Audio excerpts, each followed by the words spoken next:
ಈಗ ನೋಡ್ರಿ ಸಣ್ಣಗೆ ಹೆರ್ಚಿಟ್ಟೇನೆ. ಇದ್ರೊಳಗೆ ಕೋಲ್ಡ್ ಮಿಲ್ಕ್ ಹಾಕಾಕ್ತೇನೆ. ಬೇಕಿದ್ರೆ ನಾರ್ಮಲ್ ವಾಮ್ ಮಿಲ್ಕ್ ಹಾಕಿ ಇದನ್ನು ಸ್ವಲ್ಪ ಐಸ್ ಕ್ಯೂಬ್ ಹಾಕೋಬೋದು. ಸ್ವಲ್ಪ ಇದು ಕೋಲ್ಡ್ ಇದ್ರೆ ಚಲೋ ಅನ್ನಿಸ್ತೈತಿ. ಸೊ ಹಾಲು ಹಾಕಾಕ್ತೇನೆ. ಹಾಲು ಜಾಸ್ತಿ ಏನು ಬೇಕಾಗಿಲ್ಲ, ಜಸ್ಟ್ ಅದು ಮಿಕ್ಸ್ ಆಗಿ ಪೂರ್ತಕ್ಕಾದ್ರೆ ಸಾಕು. ಮಿಕ್ಸರ್ಗೆ ಹಾಕ್ಕೊಂಡು ಬಂದೇನಿ. ಇದು ಹಿಂಗಾಗೈತೆ ನೋಡಿರಿ, ಎಷ್ಟು ಕನ್ಸಿಸ್ಟೆನ್ಸಿ ಐತಿ.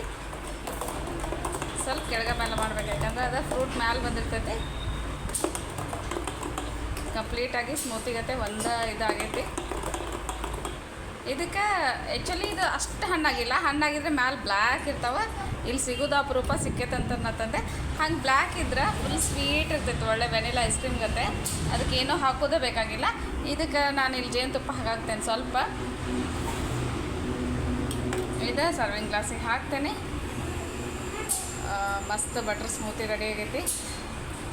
ಬಟರ್ ಮಿಲ್ಕ್ ಶೇಕು, ಸ್ಮೂತಿ ಏನಾದರೂ ಅನ್ಕೋಬೋದು.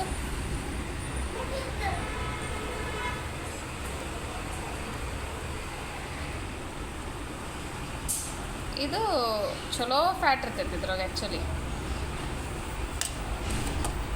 ಒಳ್ಳೆ cholesterol, good cholesterol, bad cholesterol ಅಂತಾರಲ್ಲ ಹಂಗೆ.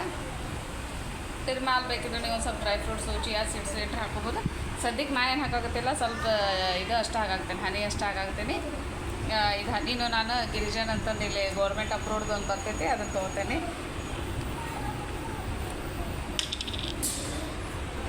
ಅಪ್ರಾಕ್ಸಿಮೇಟ್ 1 ಟೀ ಸ್ಪೂನಷ್ಟು ಹಾಕಾಗ್ತೇನೆ.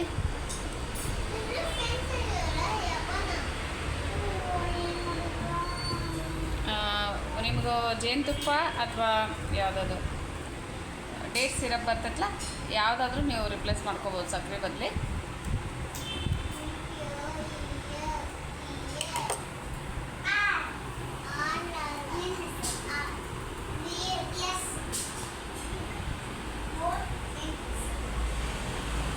ಒಳ್ಳೆ ಬಟರ್ ಫ್ರೂಟ್ ಜ್ಯೂಸ್ ರೆಡಿ ಆಗುತ್ತೆ. ಇದನ್ನು ಕುಡಿತೀನಿ.